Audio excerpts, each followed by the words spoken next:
Bienvenue pour ce 5e atelier du sommet virtuel du climat qui est sur les thématiques concevoir des quartiers résilients face aux vagues de chaleur. Je suis Suzy Cantraine, je suis chargée de communication à la fois pour l'APCC et pour le sommet virtuel du climat. Et j'ai le plaisir de vous accueillir aujourd'hui pour cet atelier. Alors avec moi aujourd'hui, j'ai Benjamin Morille et Adrien Gros qui sont tous les deux chez Soleneos et qui se présenteront à vous plus en détail juste après. Nous sommes ensemble pour 1 heure. Et alors, avant de commencer, je voulais juste vous redire quelques mots sur l'événement, en particulier vous rappeler que la mission de cet événement, c'est de permettre aux entreprises et aux collectivités de s'engager, d'agir et d'avancer concrètement sur la voie collective de la neutralité carbone. Et donc, c'est dans cette optique qu'on a créé un programme complet de 50 webconférences et ateliers. Donc, n'hésitez pas à aller assister à toutes les interventions qui vous intéressent. Il y en a encore beaucoup qui vont avoir lieu jusqu'au 3 décembre. Je voulais vous dire également que cet événement est initié et coordonné par l'APCC, qui est l'Association des professionnels en conseil climat, énergie, environnement. Il est coporté par l'ADEME, l'Association Bilan Carbone et la Fédération Sinov. Donc tous ces acteurs-là coportent l'événement. Également, cet événement n'aurait pas pu avoir lieu sans les nombreux soutiens de toutes nos parties prenantes. Et donc, on souhaitait remercier nos sponsors et partenaires que vous voyez s'afficher à l'écran, mais aussi toutes les personnes qui nous ont soutenus de plein de manières différentes depuis cette première édition en 2019. Nous en sommes à la 2e édition 2021. Enfin, on a eu à cœur de vous proposer un événement qui est vraiment complètement gratuit, accessible à tous. Cependant, si vous souhaitez nous soutenir et contribuer à la pérennité de l'événement, n'hésitez pas à nous faire un petit don. Je vous mets à tout hasard le lien dans le chat.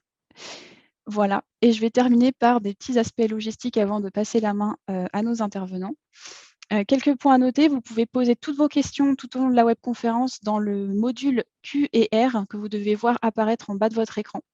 Donc, posez plutôt vos questions à cet endroit-là, c'est là que les intervenants pourront mieux les voir et y répondre. Si vous avez juste des commentaires ou des remarques à faire, vous pouvez le faire dans l'onglet discussion, celui où vous avez déjà commencé un peu à écrire bonjour tout à l'heure. Prêtez attention aux destinataires, c'est-à-dire que je crois que par défaut, vous êtes sur envoyer votre message seulement aux hôtes et panélistes. Donc, si vous voulez l'envoyer à tout le monde, il faut cliquer sur la petite flèche et choisir tout le monde. Oui, c'est ça, tout le monde, pardon.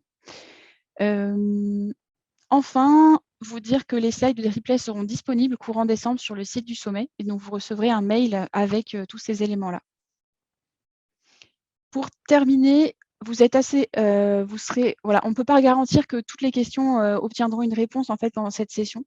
Néanmoins, vous allez avoir la possibilité de contacter nos intervenants a posteriori. On va vous donner leur contact et vous avez aussi la fonctionnalité prise de rendez-vous sur le site. Donc ça, vous aurez aussi tous les éléments dans le mail post-atelier. Donc n'hésitez pas à aller voir. Voilà, je vais pouvoir passer la main à nos intervenants maintenant qui vont pouvoir faire leur présentation. Donc Benjamin, je vous passe la main.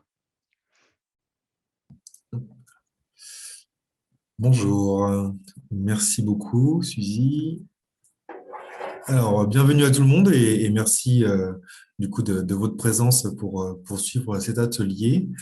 Alors, je vais commencer directement en partageant la présentation. Le temps que je fasse ça, je vous mets un petit lien dans le chat et vous allez pouvoir cliquer dessus et vous connecter pour nous dire un petit peu qui vous êtes. Et comme ça, pour commencer à faire connaissance. Hop là. Donc, normalement, la présentation est à présent partagée. Est-ce que, Adrien, tu peux me confirmer que c'est partagé, que tout le monde... Oui. OK. Eh bien, c'est parfait.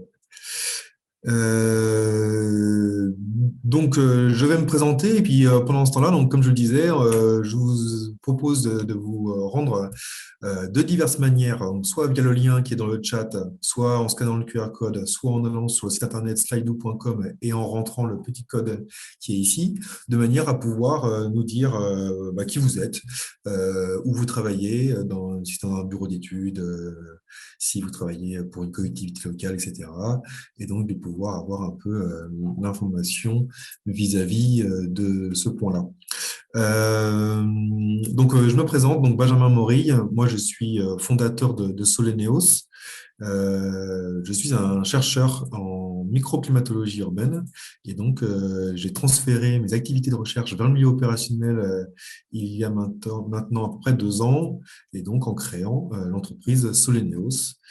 Et j'essaye de contribuer à la conception de quartiers durables et donc d'aider les collectivités locales, via les aménageurs éventuellement, à pouvoir concevoir des quartiers résilients face aux vagues de chaleur.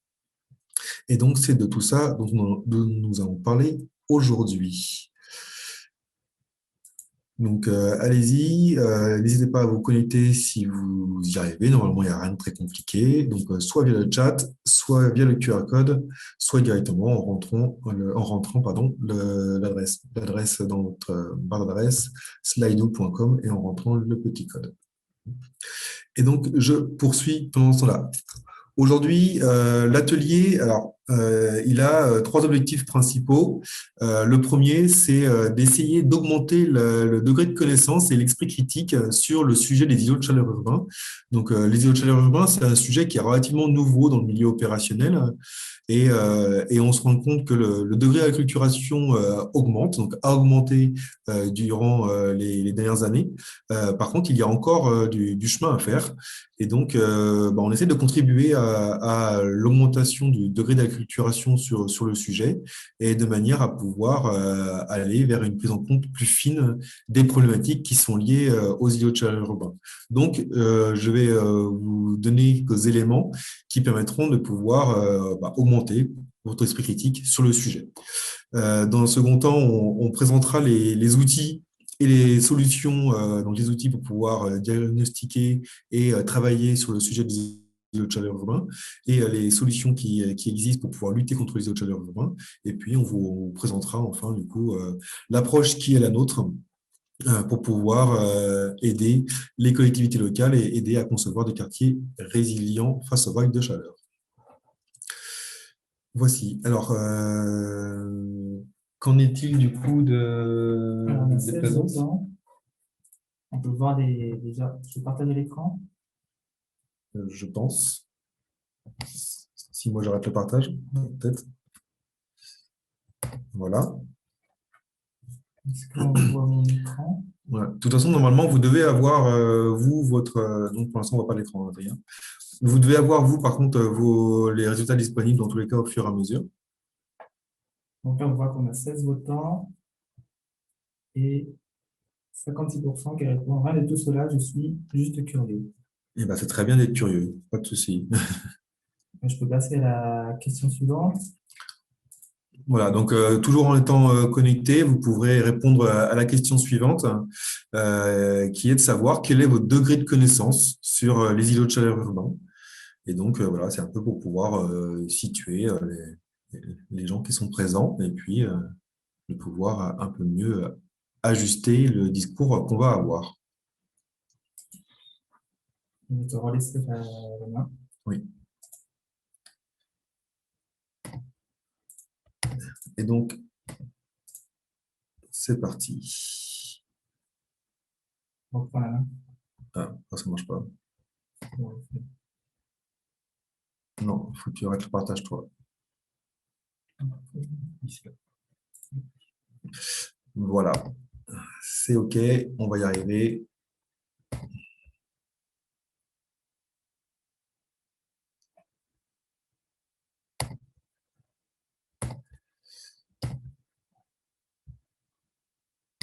Hop là.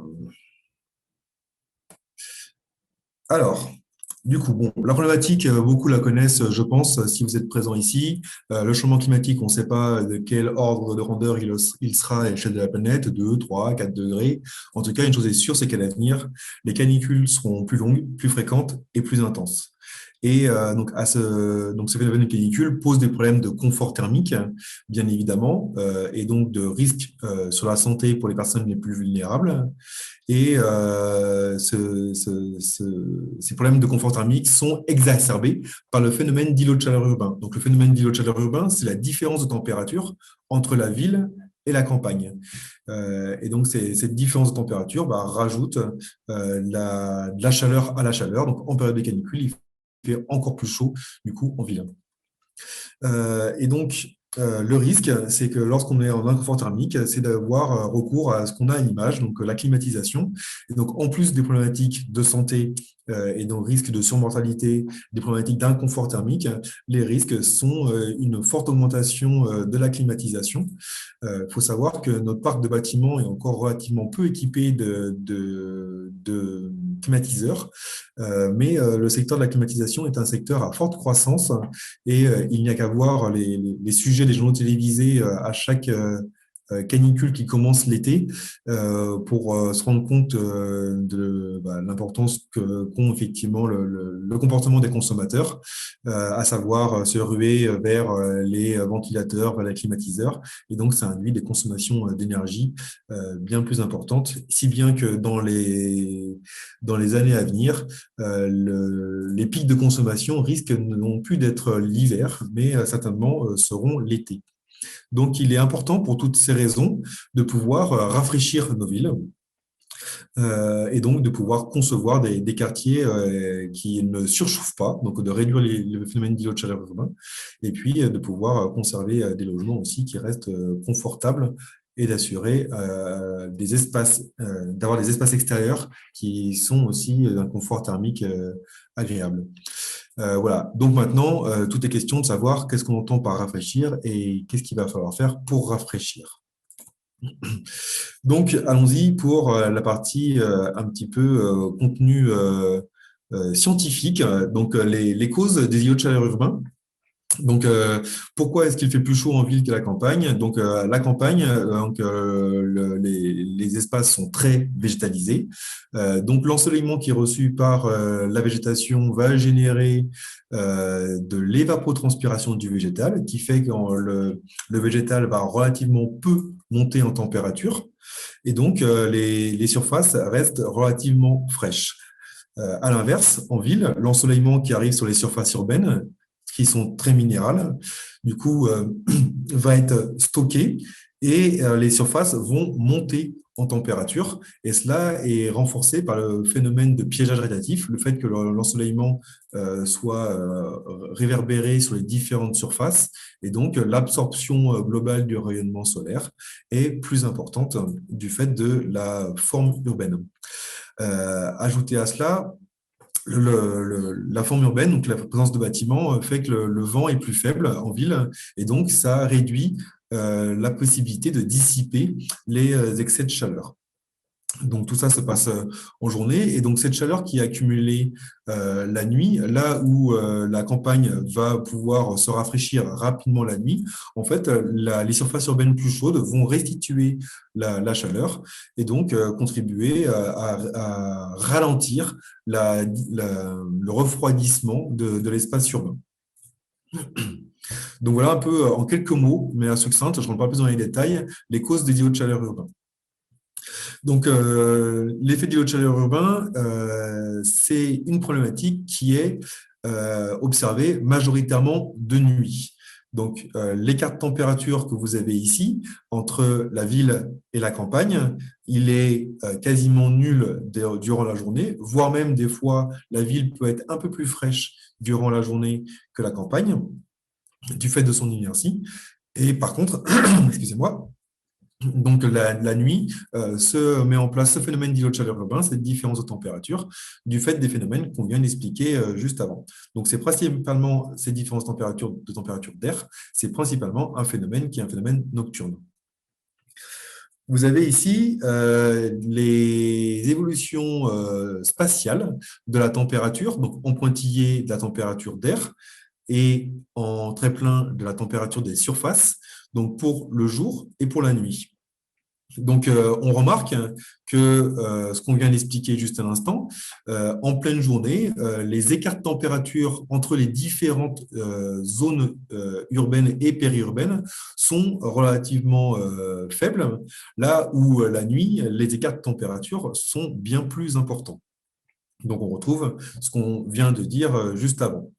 On va faire un focus plus spécifiquement sur certains moments, donc par exemple la nuit, quand on veut observer le phénomène d'îlot de chaleur urbain, on voit par exemple là où les températures de l'air sont les plus élevées, donc en centre-ville, Les températures des surfaces sont également plus élevées. Donc, comme on l'a dit juste avant, c'est la cause principale du phénomène d'îlot de chaleur urbain. Et puis, il y a par contre des endroits où on a des températures de surface élevées et pour autant, les températures de l'air sont plus faibles. Et c'est notamment le cas dès lors qu'on a des surfaces d'eau qui sont importantes. Et ça, c'est lié en fait à l'inertie de la masse d'eau qui conserve du coup cette température de surface plus élevée que les températures d'air. Pour ce qui concerne la journée, on a du coup des phénomènes différents. Donc là où on a relativement peu d'îlots de chaleur urbains, comme on l'a vu la journée, par contre, on va avoir des écarts de température importants entre les différentes surfaces. Et donc là, on a un exemple où au centre-ville, des surfaces peuvent être élevées. Donc si on regarde les températures de surface, on va se dire il fait chaud. En fait, le phénomène d'îlot de chaleur urbain est relativement faible dans le centre-ville parce que du coup, l'air ne chauffe pas tant que ça en journée dans les zones très denses. Par contre, en journée, on va avoir des températures de surface pour les surfaces d'eau, par exemple, qu'on a évoquées juste avant, qui vont être relativement faibles et des températures donc de l'air qui sont aussi relativement faibles. Donc, en fait, une décorrélation entre la température de surface et la température de l'air.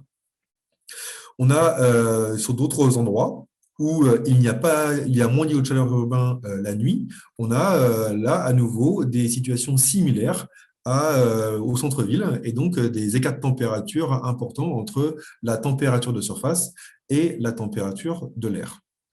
Donc, on l'a vu, ce qu'il faut retenir des mots précédents. Donc, le phénomène d'îlot de chaleur urbain est un phénomène nocturne et il y a une décorrélation assez forte entre les températures de surface et les températures d'air. Quand on parle d'aménagement urbain, en fait, on va s'intéresser souvent au confort thermique. Le fait qu'il fasse plus chaud en ville qu'à la campagne la nuit, finalement, quand on est dehors, c'est pas trop un problème, étant donné que les températures sont pas trop élevées en général quand on est à l'extérieur durant la nuit. Et en fait, on est plus souvent pas à l'extérieur la nuit. Donc, en fait, c'est modérément un problème du point de vue du confort thermique extérieur. Par contre, le problème il se pose en journée, le problème de confort thermique, il se pose en journée, mais du coup, c'est décorrélé du problème d'îlot de chaleur urbain. Le confort thermique, il y a des sujets en journée, mais c'est lié autant, enfin, c'est un problème autant en ville qu'à la campagne, et donc, comme je viens de le dire, c'est un problème qui est différent de la problématique de l'îlot de chaleur urbain. Donc, c'est l'enseignement supplémentaire qu'il faut retenir, la différence entre îlot de chaleur urbain et confort thermique. Aujourd'hui, en fait, ce terme d'îlot de chaleur urbain est un terme qui fait parler et en fait, on dit un peu tout et son contraire à ce sujet. Donc, il faut bien faire la différence entre les deux problématiques, îlot de chaleur urbain et confort thermique, de manière à pouvoir après agir en fonction de ce qu'on souhaite résoudre comme problème. Par contre, la nuit, il y a quand même un problème qui est lié au confort thermique, mais c'est un confort thermique dans les bâtiments. Le fait que la température de l'air en ville reste plus élevée qu'à la campagne, eh bien, ça va avoir une influence sur mon bâtiment qui va pouvoir être plus difficilement rafraîchi, étant donné que la température de l'air extérieur est plus faible.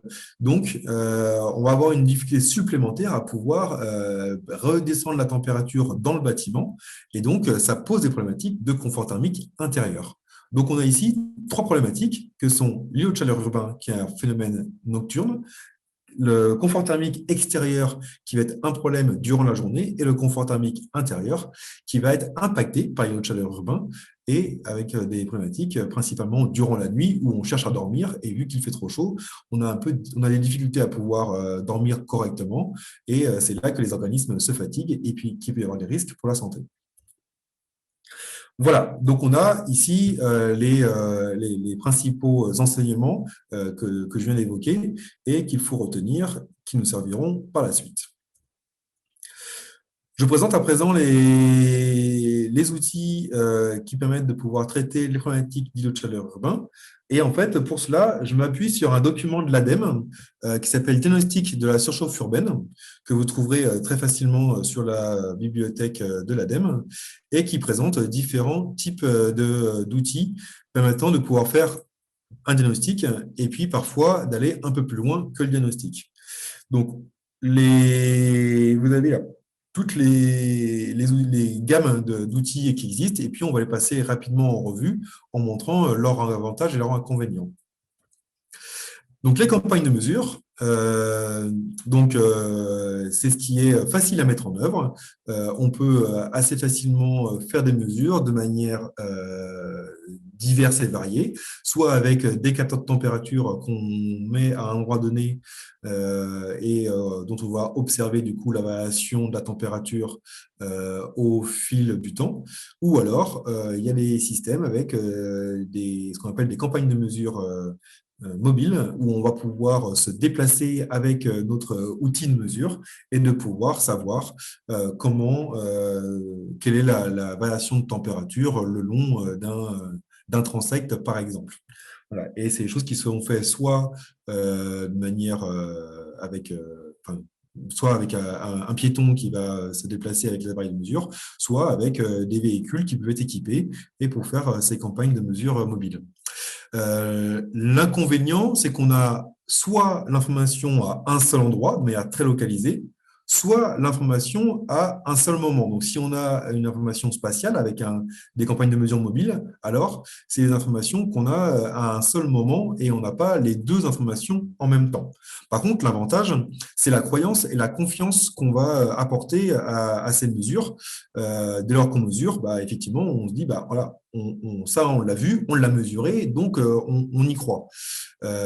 Et par contre, il faut qu'on dit on y croit, donc nous on va y croire, les usagers de la ville vont y croire, donc effectivement on a une bonne confiance en ce qui est réalisé. Par contre, il faut toujours avoir un peu un esprit critique vis-à-vis des appareils de mesure qui sont utilisés. Il faut savoir que ces questions-là, c'est des questions de recherche pour pouvoir mesurer finement la température. On mesure des cas de température qui sont relativement faibles et il faut pouvoir avoir des appareils de mesure qui soient adaptés, que ce soit pour avoir la mesure précise en termes de résolution des cas de température et pour avoir des capteurs de mesure aussi qui ont un temps de réponse rapide, c'est-à-dire quand la température varie, donc quand je me déplace, par exemple, quand la température varie, de pouvoir faire en sorte que le capteur mesure bien la température où je suis au moment où je suis et pas avec un temps de réponse qui est long et donc de mesurer la température là où j'étais 10 mètres avant ou 20 mètres avant ou alors ce qui s'est passé les 5 ou 10 minutes précédemment. Donc voilà, pouvoir avoir des capteurs qui ont une bonne capacité à mesurer.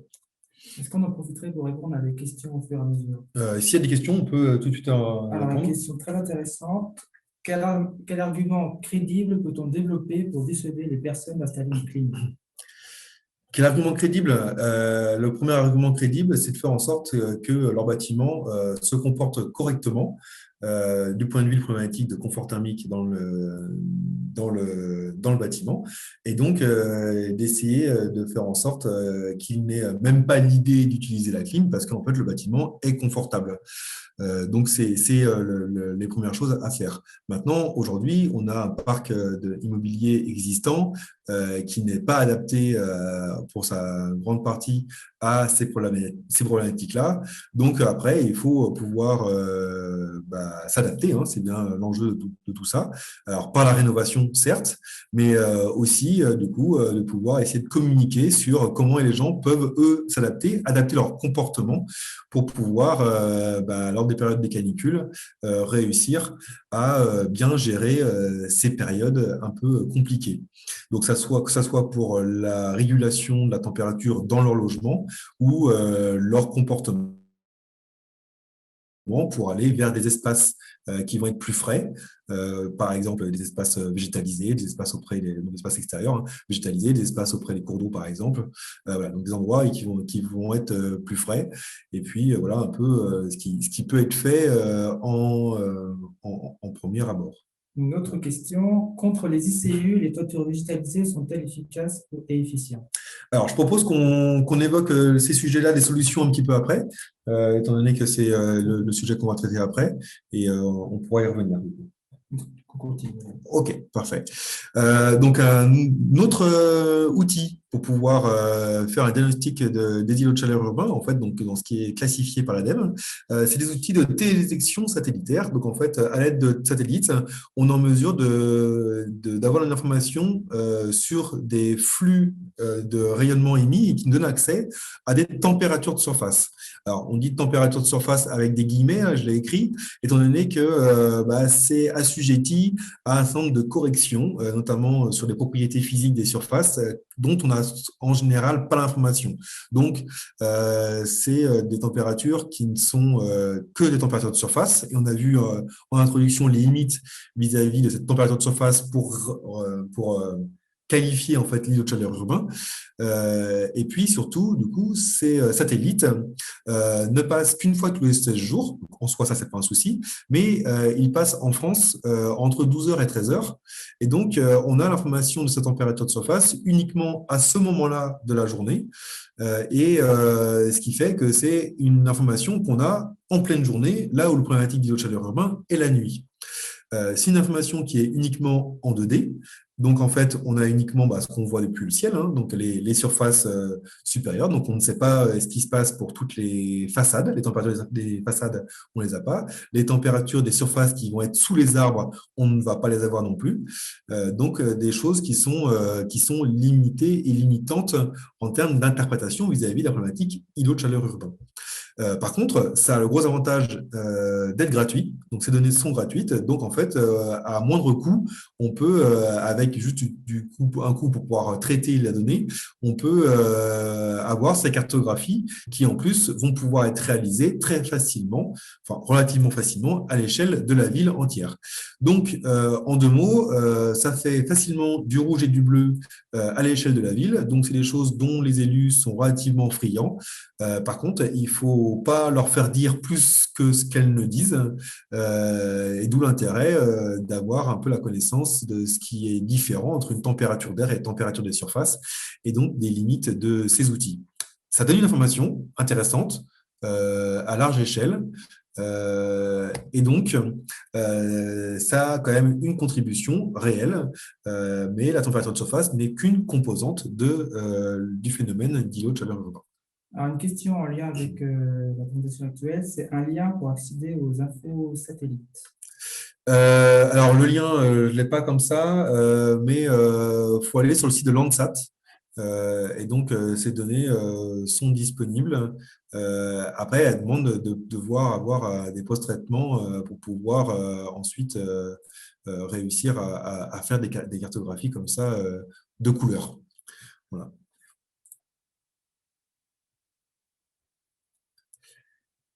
Alors, ensuite, il existe donc des classifications géoclimatiques qui vont permettre, à partir de données en fait issues d'éléments géographiques, de pouvoir caractériser des entités spatiales, en fait, des quartiers qui vont être plus ou moins larges, et de faire des classifications qu'on appelle de LCZ, des Local Climate Zones.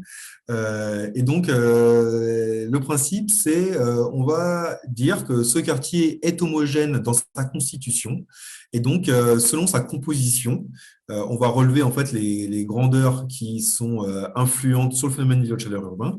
Et donc, ce quartier homogène dans sa composition, on va lui attribuer une classification qui va pouvoir permettre de savoir quels sont les quartiers qui vont se comporter de manière similaire. Par contre, ça ne donne pas directement le lien entre, même s'il y a des tendances, ça ne donne pas directement le lien entre la classification et la température dans le quartier. Donc, ça donne des informations, mais ces choses-là doivent être couplées avec des campagnes de mesure de manière à pouvoir faire justement ce lien. Ça nous donne essentiellement une information sur, a priori, ce quartier va se comporter de la même manière que ce quartier qui est à tel endroit, parce qu'ils sont de la même local climate zone. Donc voilà. Et donc pour tout ça, on utilise des données issues de l'IGN, de la BD Topo, et puis des données issues de données satellitaires à nouveau. Ensuite, des indicateurs géoclimatiques. Et donc là, c'est des indicateurs simplifiés qui vont plutôt à des échelles plus fines pouvoir, avec des outils SIG, permettre de caractériser des quartiers à nouveau en fonction de leur composition. Et certains outils permettent de pouvoir s'appuyer au moins sur des calculs solaires un minimum pour pouvoir faire ces choses-là. Mais en général, on a des informations qui sont uniquement en 2D et qui sont sans grandeur physique. Ça nous donne surtout une classification des surfaces les unes par rapport aux autres pour savoir a priori celles qui sont les plus sujettes à une surchauffe et celles qui seront les moins sujettes à une surchauffe. Donc voilà, donc ça permet de pouvoir, ces indications simplifiées permettent de pouvoir assez facilement comparer différentes options d'aménagement. Donc si je change des propriétés morphologiques ou des propriétés des surfaces. Par contre, du coup, il y a des limites assez fortes étant donné qu'il n'y a pas de dimension temporelle, d'évolution temporelle de l'évaluation à l'échelle d'une journée. Or, on sait que de par l'inertie des matériaux, le phénomène d'îlot de chaleur urbain est quand même fortement lié à l'inertie des matériaux. Et donc, il faut pouvoir prendre en compte le fait que les matériaux vont s'échauffer au cours de la journée et vont se refroidir durant la nuit et de manière différenciée en fonction de leur composition et de leur exposition, soit au vent, soit au rayonnement solaire. Donc voilà. Mais c'est des premiers outils assez simples à mettre en œuvre qui permettent de pouvoir faire ces comparaisons et donc de dépasser l'aspect diagnostic et d'aller déjà sur un petit peu de l'aide à la conception. Et enfin, donc des dernières grandes gammes d'outils, donc là c'est la spécialité qui est la nôtre au sein de Soleneos, c'est la simulation numérique, donc des outils de simulation numérique à l'échelle du quartier qui permettent de restituer l'ensemble des phénomènes physiques. On va rentrer un peu plus dans le détail après quand on va vous présenter ce qu'on fait au sein de Soleneos. Ça donne une représentation en 3 dimensions des différentes surfaces urbaines. Et ici, comme les simulations numériques de manière générale, on peut du coup comparer les différentes options d'aménagement, les différents scénarios qu'on pourrait envisager de manière à pouvoir retenir les scénarios les plus vertueux. Et ça a l'avantage également de pouvoir projeter le comportement climatique d'un quartier dans des projections climatiques et donc de savoir comment ce quartier se comportera à l'horizon 2050, mais on y reviendra tout à l'heure. Donc là, on a une quantification qui est spatio-temporelle complète, donc en tout point de l'espace et à tout moment de la journée au cours d'une période de canicule. Voilà. Par contre, il y a une certaine lourdeur dans ces calculs qui du coup, en fait un certain frein à l'utilisation. Et c'est justement ça qu'on essaie de dépasser chez Soleneos, de manière à pouvoir aider au mieux à la conception des quartiers. Avant de passer aux solutions, est-ce qu'il y a des questions sur ces sujets ou du coup je passe OK. Et on avance du coup sur les solutions. Les solutions de rafraîchissement urbain pour lutter contre les eaux de chaleur urbain, elles sont classifiées, alors je vais en parcourir quelques-unes, en 4 grandes gammes.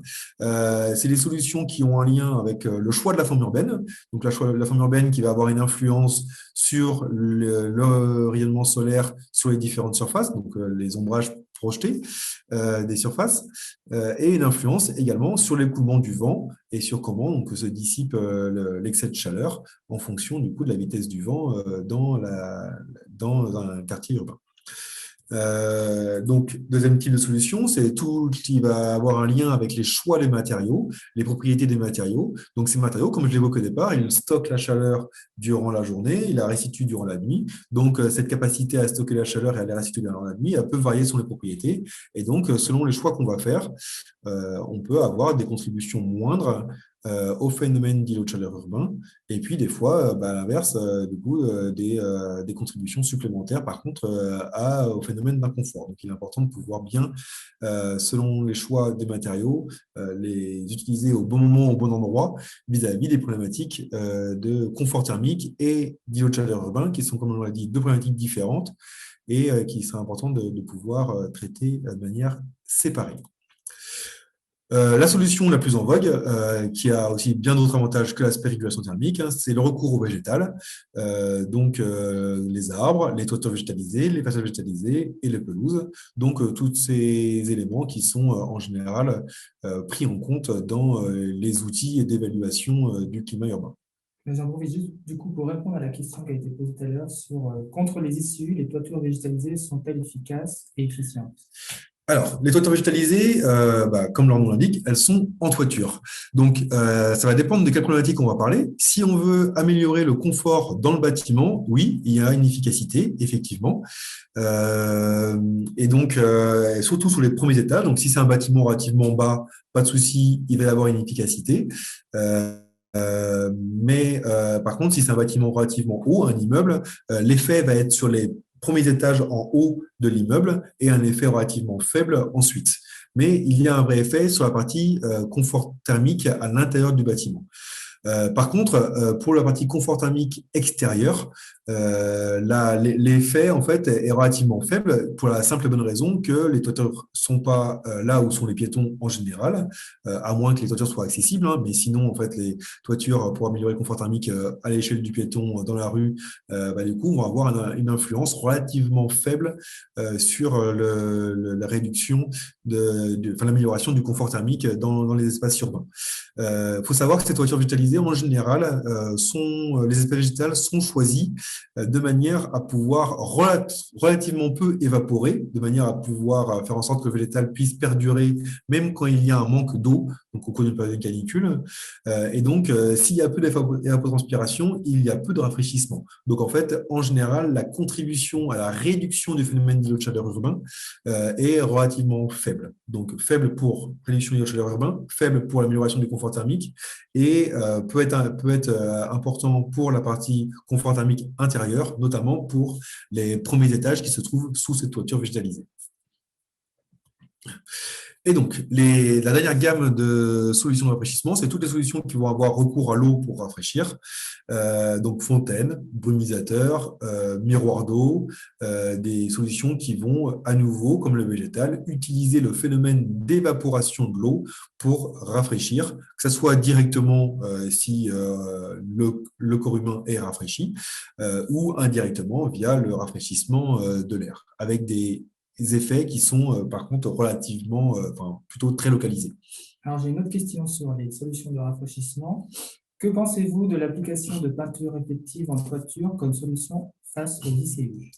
Eh bien, la réponse doit être très similaire à celle des toitures végétalisées.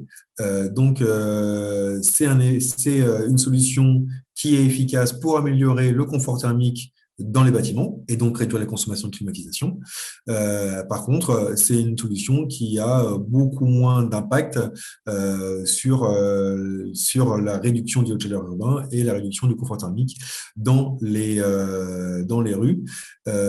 Et pour des situations, là, contrairement à la toiture végétalisée, pour les situations où la toiture sera accessible, ça va plutôt être très déconseillé, étant donné que la partie du rayonnement qui ne va pas être absorbé par la toiture réflective, la toiture blanche, va être rayonnée vers la personne qui va se trouver sur la surface.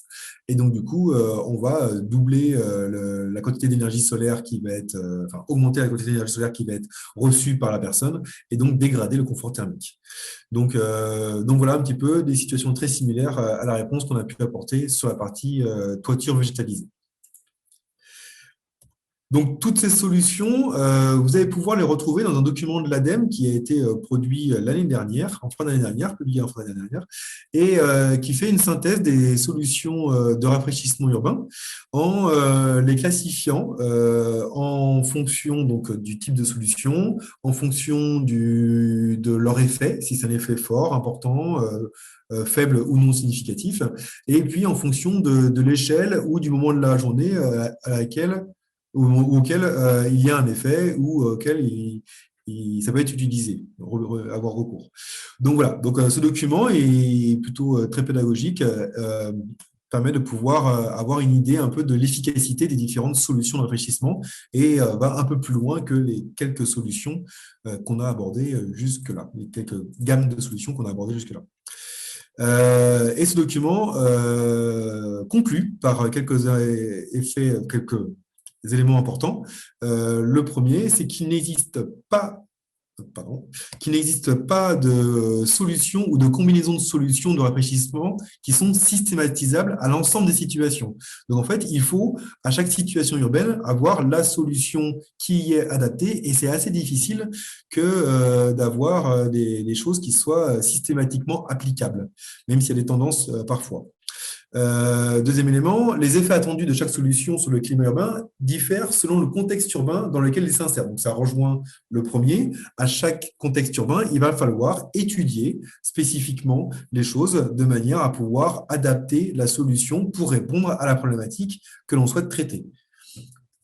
Et donc, c'est confirmé par le dernier élément, une analyse fine du contexte, des enjeux et des impacts attendus de chaque projet reste indispensable pour choisir là où les solutions de rafraîchissement sont les mieux adaptées.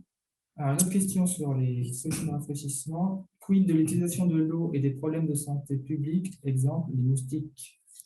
Alors, effectivement, ça peut être des problématiques qu'il peut y avoir. Et il y a eu des exemples, je crois que c'est en Chine, si je me souviens bien, où des immeubles ont été extrêmement végétalisés, mais effectivement, le fait que les substrats soient arrosés et donc qu'il y ait de l'eau stagnante, ça a été la cause de problèmes. Et donc, les immeubles ont été… les gens ont fui les immeubles au final parce que les moustiques ont finalement… complètement envahi ces immeubles qui étaient extrêmement végétalisés.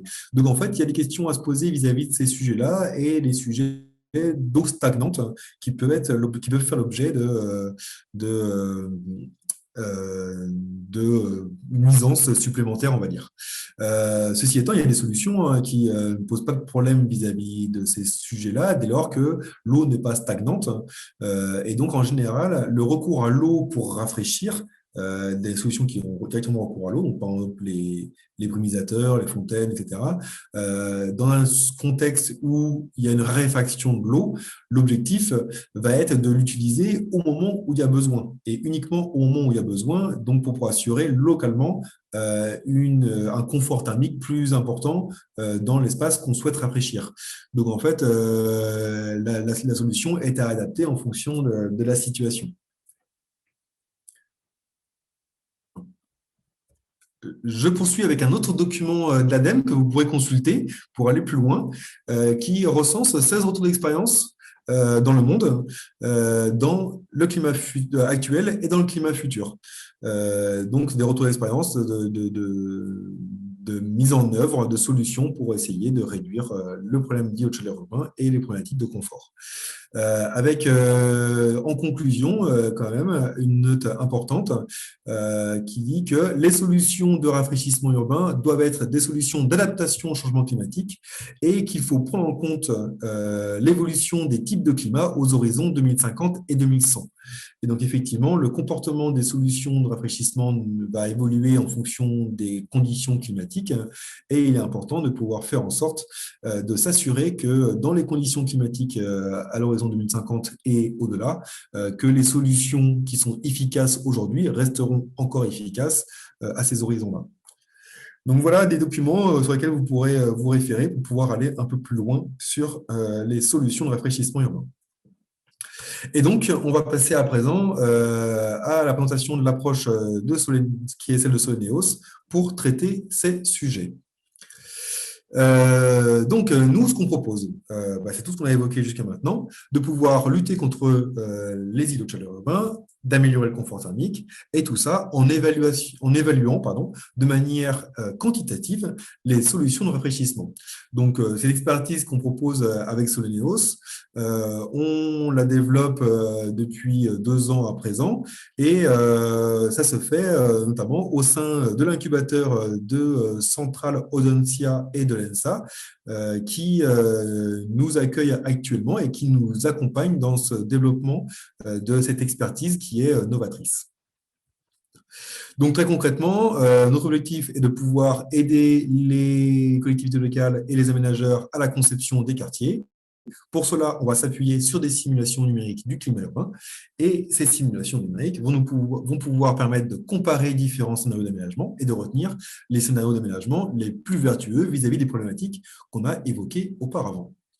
Pour cela, on utilise un outil de simulation numérique qui s'appelle Solène Microclimat, qui est un outil qui est issu de la recherche et donc qui a fait l'objet d'un certain nombre de publications, de recherches et de validations qui ont permis de s'assurer qu'il restituait convenablement les différents phénomènes physiques. Donc, c'est un outil sur lequel j'ai travaillé quand j'étais chercheur statutaire, on va dire, dans la recherche. Et à présent, on poursuit son développement au sein de Soleneos, afin de pouvoir en améliorer l'efficacité et surtout de l'adapter aux problématiques qui sont celles des opérationnels. Donc très concrètement, cet outil de simulation, il réalise un couplage entre les différents phénomènes physiques qui régissent le climat urbain, l'ensoleillement, l'écoulement du vent et les transferts de chaleur dans les différentes surfaces urbaines. Donc ce couplage est la partie innovante de ce qu'on propose. Les calculs d'ensoleillement, il y en a qui sont faits, ça existe, ça peut être régulièrement réalisé, ce n'est pas un souci. Les calculs aéroliques sont moins souvent réalisés, mais c'est des choses qui peuvent être mises en œuvre. Des outils existent par rapport à ça. Par contre, il y a beaucoup moins d'outils qui réalisent ce couplage complet qui permet de pouvoir avoir l'impact de l'aménagement sur la température et le confort thermique à l'échelle du quartier. Donc, vous avez ici, et je vais passer rapidement, mais l'ensemble des phénomènes physiques qui sont représentés. Et en fait, il n'en manque pas un. Donc, tous les phénomènes physiques qui régissent le climat urbain sont représentés au sein de cet outil. En particulier, on l'a évoqué, les phénomènes liés à la présence du végétal et à la présence de l'eau, les phénomènes évaporatifs qui vont pouvoir permettre de quantifier l'efficacité du rafraîchissement généré par ces solutions. Donc, très concrètement, qu'est-ce qu'on réalise? On réalise une maquette en 3 dimensions. On va attribuer des propriétés thermiques et radiatives aux différentes surfaces. Et puis, on va réaliser un maillage sur cette maquette qui va avoir l'avantage de s'adapter à la forme urbaine de manière exacte et qui va être relativement finement discrétisé, à savoir que les triangles les plus fins vont avoir une surface de l'ordre du mètre carré. Une fois qu'on a fait ce maillage, on va faire des bilans d'énergie sur les différentes surfaces et à la fin, on va obtenir des cartographies heure par heure à l'échelle d'une période de canicule, des cartographies d'ensoleillement, d'écoulement du vent, y compris on va avoir aussi accès aux lignes de courant du vent, des cartographies d'humidité et des cartographies de température des surfaces et de température d'air. Donc, on a vraiment l'ensemble des variables climatiques qui régissent du coup le climat urbain et toutes ces variables climatiques qui ont une influence sur le confort thermique, on va les agréger et calculer un indicateur de confort, donc toujours heure par heure et dans tous les espaces de la scène urbaine, c'est l'indicateur de confort pour savoir quelles sont les zones qui sont confortables et quelles sont les zones qui sont inconfortables. Et donc tout ça, comme on l'a évoqué, avec l'avantage de la simulation numérique, on peut mettre ça en œuvre avec des scénarios prospectifs de changement climatique et de comparer différents scénarios d'aménagement et de savoir si mon quartier que j'ai aménagé, il se comportera encore convenablement à l'horizon 2050, par exemple. Donc voilà, en résumé de nos prestations, on peut réaliser un diagnostic d'un quartier existant, donc pour pouvoir préconiser des solutions d'adaptation et de réaménagement d'un quartier, ou alors faire un diagnostic sur une version V0 d'un quartier en devenir. Et puis, une fois qu'on a fait ce diagnostic sur une première version ou sur l'existant, on va pouvoir aider à la conception en venant tester les différentes propositions d'aménagement et selon les situations où elles sont mises en œuvre, de retenir en fait celles qui vont être les plus efficaces pour réduire soit le phénomène d'îlot de chaleur urbain, soit améliorer du coup le confort thermique. Alors, j'ai une question en lien avec ce que tu dis actuellement exactement. La question, c'est: je reviens sur le thème des peintures effectives. Êtes-vous capable d'étudier l'impact d'une application à grande échelle, zone commerciale, quartier, de ce genre de solution? Complètement, effectivement, étant donné qu'on attribue des propriétés radiatives aux différentes surfaces urbaines, on fait varier l'albédo, qui est la propriété qui est liée, si on résume assez rapidement, à la couleur du matériau. Et donc, on fait varier cette propriété et donc, on peut se dire, on va appliquer telle couleur à telle surface et on va voir l'effet que ça va avoir sur la surface en elle-même, mais également sur son environnement et jusqu'où ça a un impact et de combien ça a un impact. Voilà, donc c'est des solutions qui sont pleinement évaluables avec ces outils-là, sans difficulté.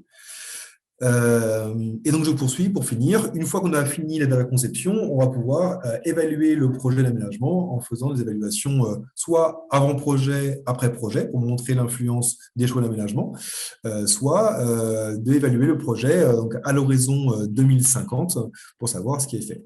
Donc, tout ça, c'est résumé ici et ça a été mis en œuvre dans divers projets qu'on a menés au sein de Soleneos. Donc, par exemple, ici, une expérimentation îlot de fraîcheur pour la Sanois, l'aménageur de l'île de Nantes, où il a fallu identifier des zones d'inconfort thermique de manière à pouvoir implémenter cette solution d'îlot de fraîcheur à un endroit où il y avait une problématique.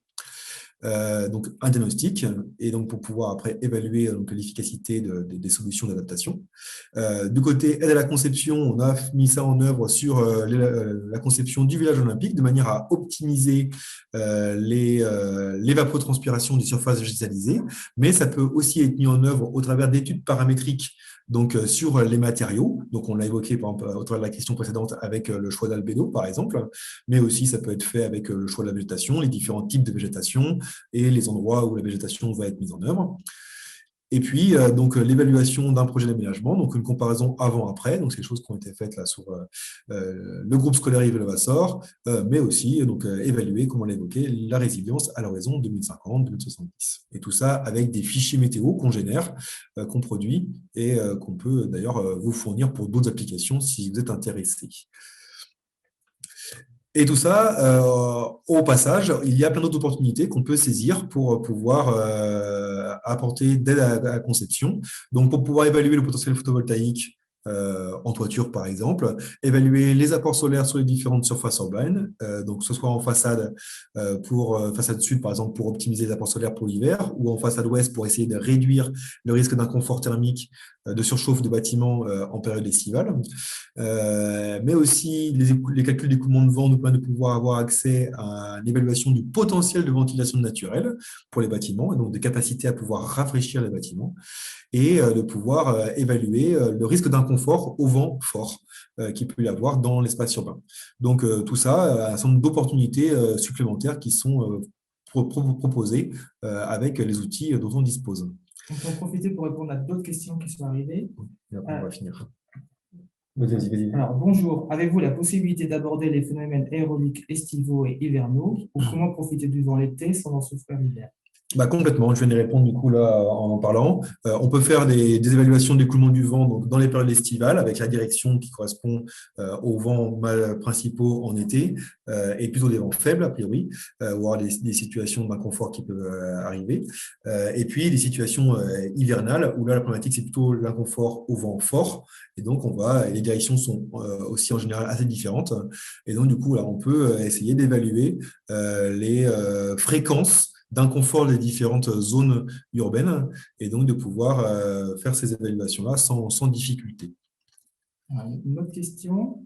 L'évolution de l'urbanisme peut-il avoir un impact sur le modèle?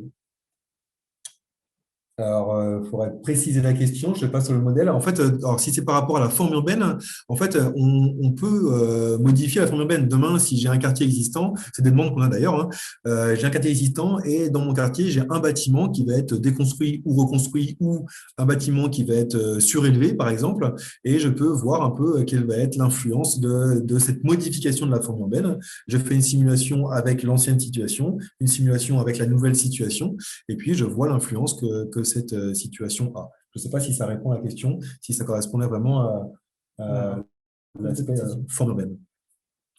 Je poursuis et on va finir parce que l'heure arrive. On contribue tout le temps à des projets de recherche, étant donné qu'on est des chercheurs à la base, toujours en lien avec l'opérationnel, donc des projets qui sont souvent financés par l'ADEME et qui nous permettent de pouvoir garder un pied vers les solutions les plus innovantes et de pouvoir rester à la pointe de la connaissance sur ces sujets-là. Voilà, j'ai fait le tour pour l'ensemble. Donc, cette expertise qu'on propose chez Soleneos, donc c'est une expertise pour lutter contre les eaux de chaleur urbains. On propose également, donc on réalise de la recherche, on propose des formations si vous êtes intéressé, et on propose de fournir également pour d'autres sujets, par exemple pour des simulations de thermique dynamique, des fichiers météorologiques qui prennent en compte l'impact du changement climatique, des fichiers météorologiques qui sont en plus localisés Et donc, selon les différents scénarios du GIEC, on peut fournir des fichiers horaires qui incluent du coup ces différentes perspectives du changement climatique. Je vous remercie pour votre attention. On a pris les questions au fur et à mesure. Dans tous les cas, nous, on est disponible pour pouvoir y répondre par la suite, que ce soit via un rendez-vous ou via, il y a un espace qui est dédié à ça, où on pourra se croiser.